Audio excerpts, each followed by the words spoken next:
कर्म फल। नंबर 1। भारतीय संस्कृति का मूल तत्व क्या है?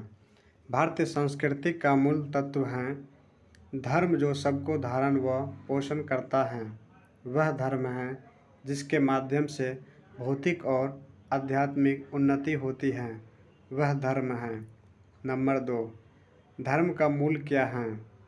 धर्म का मूल वेद हैं। वेदों में जो भी स्तुति या प्रार्थनाएं आदि की गई हैं वह सब या तो बहुत ही उन्नति के लिए हैं या फिर आध्यात्मिक उन्नति के लिए हैं।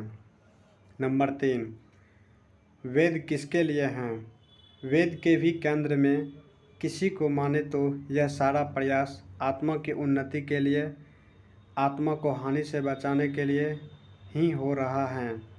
आत्मा अपने कर्मों व संस्कारों से बंधा हुआ है, इसलिए सर्वप्रथम हमें कर्म के प्रति ही जागरूक होना चाहिए, क्योंकि प्रति क्षण हम किसी न किसी कर्म से युक्त रहते ही हैं। इसका अर्थ यह है कि हम हर क्षण कोई न कोई कर्म करते रहते हैं। कर्मफल व्यवस्था एक ऐसी ईश्वरीय न्याय व्यवस्था है जो सदा औचित्य पूर्ण, पक्षपात रहित व न्यायपूर्ण ही होती हैं। नंबर 4। कर्म का कर्ता कौन है? जो कर्म को करने न करने या अन्यथा करने में सदा स्वतंत्र होता है उसे कर्ता कहते हैं। अतः कर्म का कर्ता तो स्वशरीर आत्मा है। नंबर 5। कर्म किसे कहते हैं? जीवन की क्रिया या चेष्टा विशेष को कर्म कहते हैं। नंबर 6। कर्म की कितनी स्थितियां होती हैं?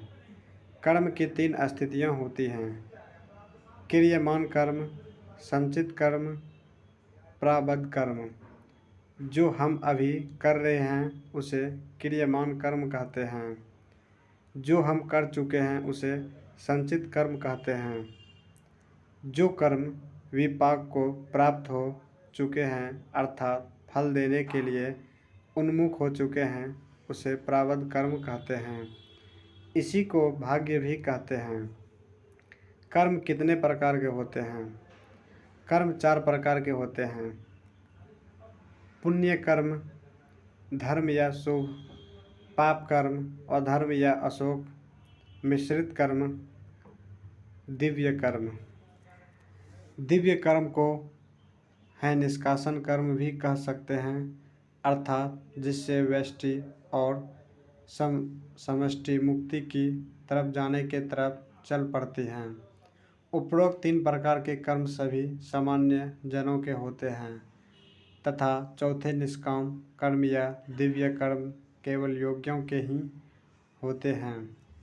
हेलो मेरे प्यारे दोस्तों, अगर आप हमारे चैनल को सब्सक्राइब नहीं किए हैं तो प्लीज़ सब्सक्राइब करके वीडियो को लाइक शेयर ज़रूर करें और लास्ट में घंटी को भी दबा दें ताकि हमारे नए वीडियो का नोटिफिकेशन आप लोगों तक सबसे पहले पहुंच सके।